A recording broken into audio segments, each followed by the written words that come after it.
Unit 8. Read and translate the text into Indonesian. Kartosuwiryo's Charisma.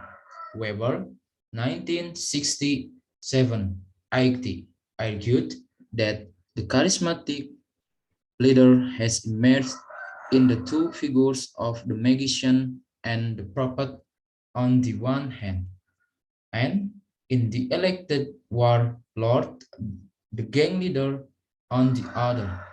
According to Weber, power is legitimized by reference to custom and tradition, or to the charismatic claims of a personal leader, or to the legal rational procedures of political administration. This notion is often regarded as Weber's most important contribution to political sociology. Weber made a distinction between power in general and the more specific notion of domination.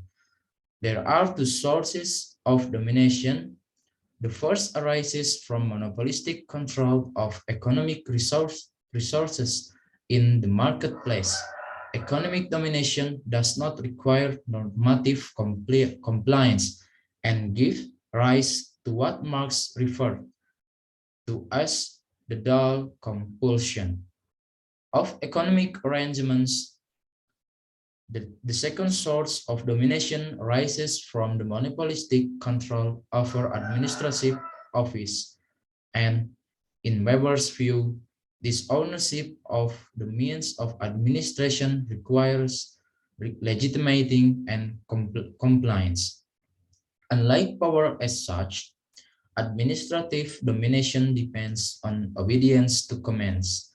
It is sociology of command that procedure the threefold distinction between traditional, charismatic, and rational modes of legitimating. In defining these three bases, Weber remained fairly close to his ideas on individual action, but he rapidly moved to the large-scale structure of authority. Authority legitimized on rational grounds rests on a belief in the legality of enacted rules and the right of those elevated to authority under such rules to issue commands. Weber, 1968, 25. Authority legitimized on traditional grounds is based on an established belief in the sanctity of immemorial tradition and the legitimacy of those exercising authority under them. Weber, 1968, 215.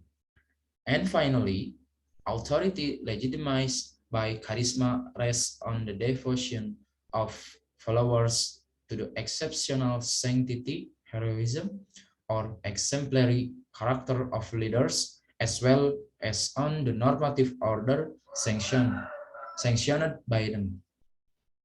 All these modes of legitimizing authority clearly imply individual actors, thought process, or belief, and action. Kartosuwiryo's charismatic behavior and his uncompromising advocacy of Islamic ideals seem to have fitted comfortably with the peasant-age-old messianic hopes, such as those evoked by the Joyoboyo prophecies, Damned, 1911, 1971, 42. One of his closest followers reported that Kartosuwiryo had propagated the belief that he had received an order from God to become the Imam of the world Caliphate. Pinari, 1964, 41.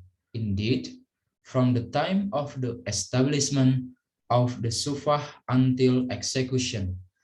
He was always addressed by followers as Imam rather than Kiai. Imam refers to both the head of an Islamic state and the prayer leader of a mosque.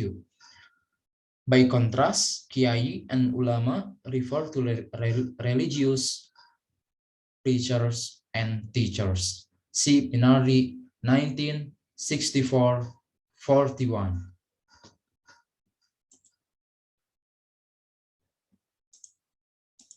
The term of Imam is addressed by the followers of Kartosuwiryo on him derived from the Holy Quran expressed in many verses, which among them says, "And those who pray, our Lord, grant unto us wives and offspring who will be the comfort of our eyes, and give us the grace to lead the righteous," or Imam.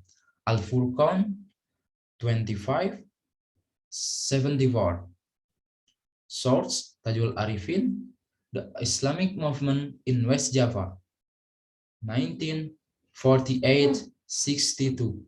A Political Sociology Analysis, Al-Shari'ah, 2001.